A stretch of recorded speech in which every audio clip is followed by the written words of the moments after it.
Hi, everybody, and welcome to another episode of Circle Up and Get Real, where we talk about things that matter with people who matter. And today I have gone live, even though I am not dressed to be on camera. Today is a work day in my office, and I have on one of my favorite sweatshirts from Life is Good. Not something I would wear in a corporate setting, but that's kind of why I wanted to talk about culture today. And if you're watching the video of this, you can see that I'm wearing my favorite orange sweatshirt that says "Enjoy the ride."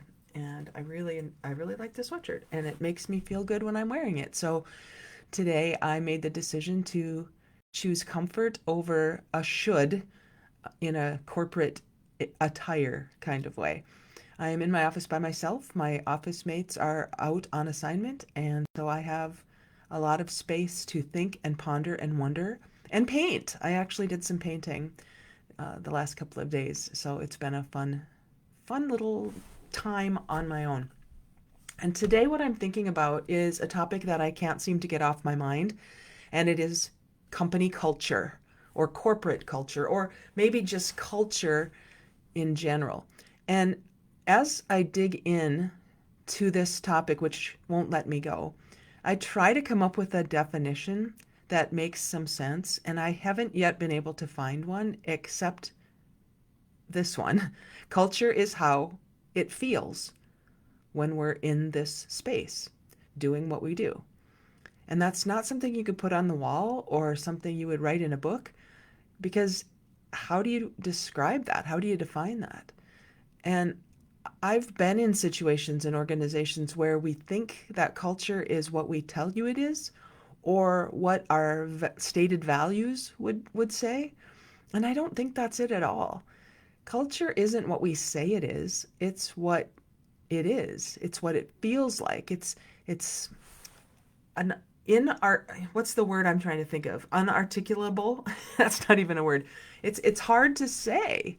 It's hard to talk about. It's hard to describe. It's hard to define. Yet we know it when we feel it. It's kind of like energy. We know energy when we feel it, but you can't touch it. I used to work at Cass County Electric Cooperative, and we sold electricity basically, but I couldn't sell you electricity because if you took electricity, you'd get electrocuted. So I didn't sell you electricity. I sold things like warmth and heat and security and comfort. So it's the product of electricity that we sold when I was there. It's kind of like culture. Culture is not something in itself. It's the feeling you have when the culture is the words we would use to describe it. Supportive and challenging and productive, whatever, insert words here. So I've been really kind of embedded in this whole concept of culture. Chris and I are writing a book about culture. I know I've told you about this before on previous podcasts. And we've come up with kind of 4 sections of the book, and hopefully what will become a consulting company where we can actually go into your organization and embed ourselves in your organization so that we can keep your culture. We're fractional culture keepers in a way. Not a full-time employee, but someone who can bring in some outside perspective so that we can help identify and enhance the things that are going well and address the things that maybe aren't. Now, you wouldn't know this from the inside. You'd have to have somebody come in and explain the culture to you, I think, because after a while we sort of get embedded in our own culture and we can't see it, just like we can't see the air we breathe, or in a fish's case, it can't see the water it's swimming in. So in that space of culture, I have this stack of books. If you're watching on the video, you can see the stack of books that are on it. This stack is on my shelf back there, but I picked it up so I could talk about some of these books. Culture is not books. Culture is not reading books. Culture has nothing to do, actually, that's not true. It does. It has something to do with what's in the books, but it has more to do with why we would even want to read the books. Why would we want to dive in, get ideas from other people about culture? Unless we we're looking for a change or looking for something that could be enhanced or adjusted or had some way to move. I'm just going to say, use that language. And the first one I picked up is one called The Power of Company Culture. And this is a book by Dyer. I heard about this book when I was working at an organization that one of our HR people went to a national conference and heard Dyer speak. And I read the book, loved the book, and immediately called Dyer and asked him to be on my podcast. So a few years ago, by the way, we're in season 6 now in Circle Up and Get Real, which is crazy, but he was on the podcast as a guest, the author of this book. And I really like his book because it's a how-to. The subtitle is How Any Business Can Build a Culture That Improves Productivity, Performance, and Profits. After all, isn't that what we're doing when we have a company or an organization? And so he says, culture is the foundation for success in any organization. It's no coincidence that the companies with the strongest cultures not only consistently top the leaderboards of best places to work, but also have the most engaged workforces, are the most in-demand employers, and have the strongest financial performance. Well, wouldn't that be the point of having a business? So he has done research. He's created his own pillars for his own organization of what is important to him as he builds his culture. And I can just give you a little hint what they are. He calls them 7 pillars of culture success. And his are transparency, positivity, measurement, acknowledgement, uniqueness, listening, and mistakes. I love these. And you'd have to read the book to get more information, but just know that there's somebody out there, Dyer, as one example, who's actually embedding himself into that process of company culture. The second book, I'll just go not in any order. Brian Robertson is someone I met back in 2015 at a conference called, I was going to say Circle Up and Get Real. The conference was called Voice and Exit, and it was in Austin, Texas, and he was one of the presenters. And I had an opportunity to chat with him, and his book is called Holacracy, the New Management System for a Rapidly Changing World. I reached out to Brian recently in the last month, and I asked him if he would want to be on my podcast, and he told me yes. However, he has shifted his focus a little bit. So his focus isn't necessarily on holacracy, although he said I can't take it out of my lexicon, I can't take it out of me. I wonder, which I'd like to find out from him, I wonder if he had this grand vision of holacracy being something we could change from bureaucracy to holacracy, and found that it wasn't as simple as it seemed. It's exactly where I find myself right now. I have all these visions of things like culture, and it's not as simple as it seems. Actually, it probably is very simple. It's just not easy. And I'm kind of hitting some roadblocks, but I can't seem to let it go. This whole concept of culture. One of my good friends and author and the person who wrote the foreword in my latest book, Steve Farber, wrote a book called Love is Just Damn Good Business. Do what you love in the service of people who love what you do. And so he knows that culturally, the concept of love is really, really crucial. And he's built his whole speaking career, coaching career on that concept. He has people on the back of his book like Stedman Graham. If you don't know who he is, he would call himself Mr. Oprah. He says, love is the most powerful force in the world. Steve Farber captures this in his book as a relevant and necessary act of doing business and being in the service of others. So that's a culture. Love. Human-centered communication by Ethan Beute. I have this book and I have not finished it. Ethan, I think you know that because the print is teeny tiny, and that's not the reason I haven't finished it. There's just a lot of information in this book that's very good. I haven't gotten there yet. But think about that concept. Human-centered communication. So often we get caught up in the resources of our HR department, the resources, and we forget about the humans. What if our communication, which I'm finding as a consultant is the number one thing people say they could be better at inside their organizations? What if we could have human-centered communication? Interesting. This one is probably my favorite on this list. It's called Humanocracy. The subtitle is Creating Organizations as Amazing as the People Inside Them by Gary Hamel and Michele Zanini. And this book I have read many times. I've listened to it. I have gone to their website and downloaded the slides that he has about this book and this concept. And this is another one that I just can't let go.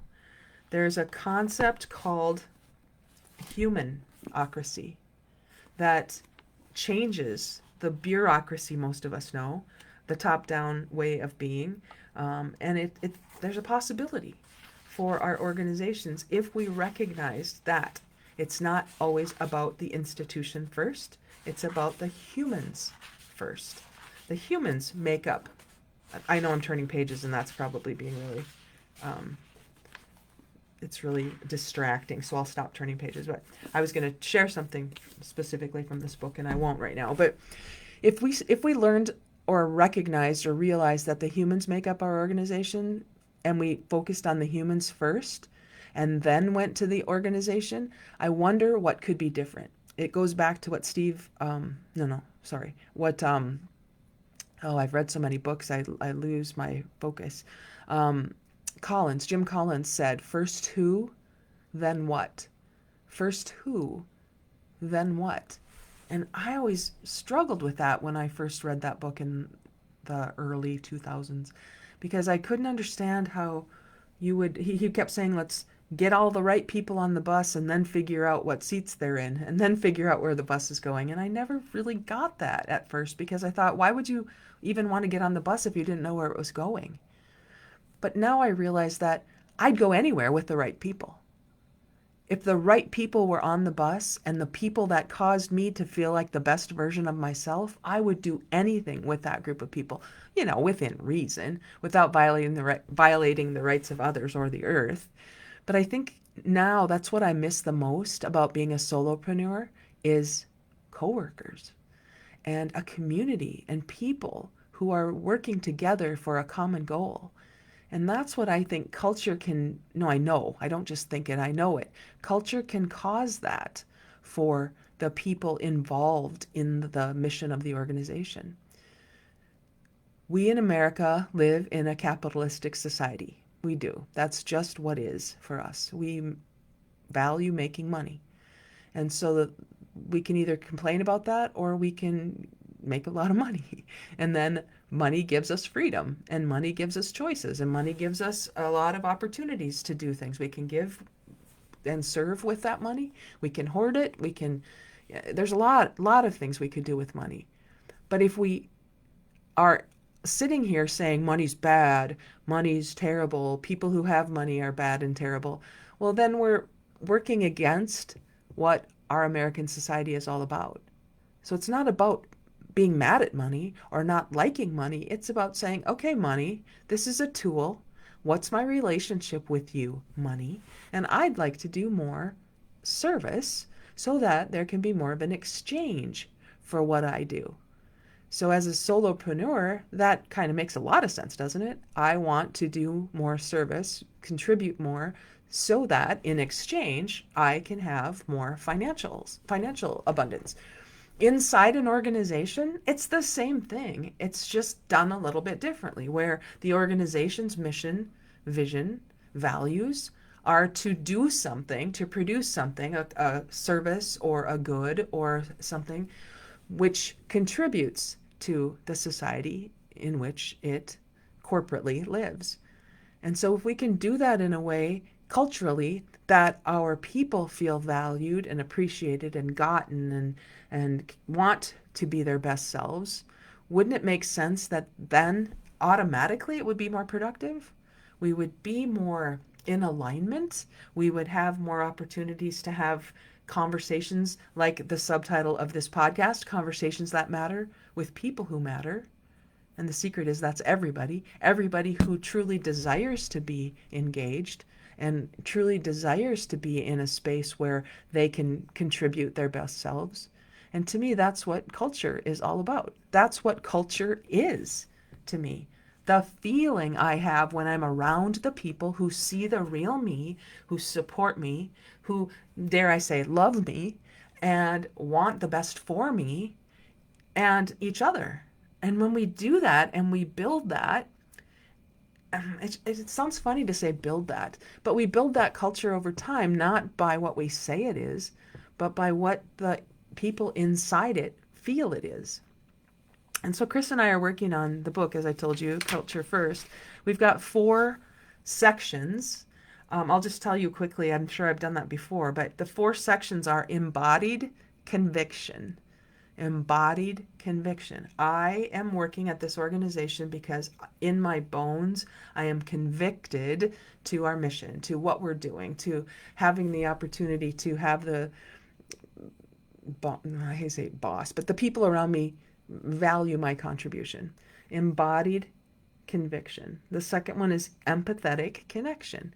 I see the people around me. I have empathy for them and what we do, and I feel connected. I feel like I'm in with my people. I feel like I'm in the right place. The next one is emergent conversations.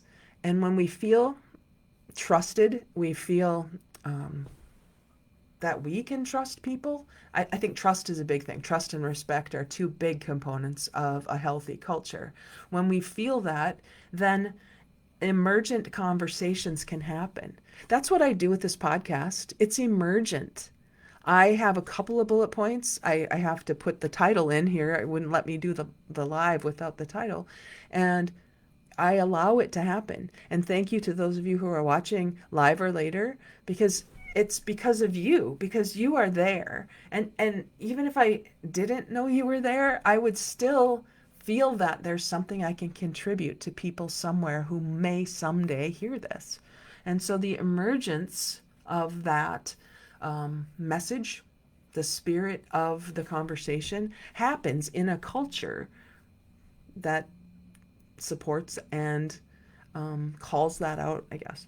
And then the last one is expansive collaboration. So when we have met those conditions of the first 3, embodied conviction, empathetic connection, emergent conversation, we have the possibility for expansive collaboration, which means together we can do so much more than any one of us can do by ourselves. And the potential that exists is just potential until it gets watered and fed and nurtured and it becomes capacity. And in the moment, if I decide that I feel safe and valued and this is a place I can bring my best self, then my potential turns into my daily capacity instead of my sometime, someday, some place in the future potential. And that's something I wrote about in my very first book in 2006, The 100% Factor, living your capacity. And in the day to day, I can expand my capacity so that I don't have to wait for someday. I don't have to wait for the conditions to be perfect. I don't have to wait for somebody to understand me better. In that space, in that context where I already feel nurtured and supported, I will bring my best self and my 100% capacity. I'm reminded right now of a book I read many years ago called The Art of Possibility by Ben Zander. And boy, Ben Zander is so inspiring to me. He is a conductor in Boston. He works with youth symphony and then an adult symphony too. But he talks about how in the students he works with in the symphony setting, he gives an A the first day of class. Everybody gets an A. And then his job as the conductor is to look for what he calls the shining eyes, the people in the orchestra whose eyes are shining. And he says, if their eyes aren't shining, it's my job to find out why they're not. And if he gives them an A, then every day they show up having already deserved the A even before class started. And what kind of culture is that enlivens and encourages instead of assumes that people are doing things wrong or that we can't trust them? And I think that's where we get stuck. Don, hi Don. Culture beats all, Don says. Don's a good friend of mine who I haven't seen for a while, DT. We got to get together. And culture beats all. It really does. It's amazing what can happen when people don't care who gets the credit and when committed citizens come together. That's what Margaret Mead said. Never doubt what a group of committed citizens can produce in the world. I don't remember the exact quote word for word, but it's like that. What happens if people assume positive intent from people around them instead of always looking for when's the other shoe going to drop and who can I catch doing something wrong? Loretta Ross in her TED Talk talks about that. Her book and TED talk about calling in the calling out culture. And if a culture is one of calling people out, then we're always looking for ways that we can be right by making them wrong. And I think we've gotten into that space some places in our everyday life where we're afraid to say something wrong. We're afraid to get caught. Loretta Ross calls that getting a gotcha bomb thrown at you. And wow, how would things shift if we assumed positive intent from everyone? If we gave everyone an A on the first day of class instead of making them work to earn it? What would happen if we gave what we most wanted in the relationships in our lives? That would require that we know what we want, which in some cases we're not great at because we're so good at what we don't want. For so long in our lives, we've been looking at what's wrong, and that has become what we get better at because we do it over and over again. What if we could shift that? And I'm saying what if because it's a possibility that exists in all of us. Of course we can shift that. Of course we can shift that. Don't let anybody tell you that you don't have the potential and capacity inside your own mind to change it. If nothing else, you can always change your mind. My goodness, that's what it means to grow. That's what it means to learn, to change your mind. And if you're so stuck in a place where you're afraid to admit to someone that you learned something and changed your mind, then you're in the wrong culture. And if your organization is looking at opportunities that you haven't yet stepped into because you have been leading with a little bit of fear, let's have a conversation. Let's talk about this. My job, I'm giving myself a title, and I've already mentioned it here, but I'm giving myself a title of fractional culture keeper. And I'm working with a client right now I just love and adore. And I love the humans in this organization. And what I get to see is their capacity. And eventually, somewhere down the road, I suppose I'm looking at potential. But what I'm doing is working with the organizations and the humans inside that company, not mandatorily. I'm not working with them mandatorily. Is that a word? It's not mandatory what I do. It's elective. They get a chance to have one-on-ones with me so that I can help them uncover some of their limiting beliefs that they can't see because they're in it. I can help them see things that maybe they could try something a little bit different. And in that space, I give them permission to be great. Good is the enemy of great, said Jim Collins, right? We don't have great schools because we have good ones. We don't have great government because it's good. And good enough, okay, it'll get us by. But if your organization wants to be great, if you yourself want to be great, all that greatness is within you. You just forgot. Or you didn't have someone to shine the light for you. That's what I want to do. Shine the light on the pathway, but on the shadows, on your shadows. Let's shine the light on those things. Let's find what's not working and bring it to the light so we can examine it. We can discern before we decide what to do. And then when we decide what to do, we take action and then we look at it again. Did what we did, achieve what we wanted it to achieve? And if not, we'll just adjust. That's why I love what Chris Dyer says in his book, that one of his company cultures is mistakes. Make mistakes. Make them so you can learn from them. If you don't make mistakes, it's probably because you're in this culture of fear, which says if I make a mistake, I'm going to get in trouble. And then you don't play big at all. You play small and you play safe. And nothing great was ever achieved by people playing it small and safe. So if you're interested at all in a conversation, just a conversation about culture and what we could do together to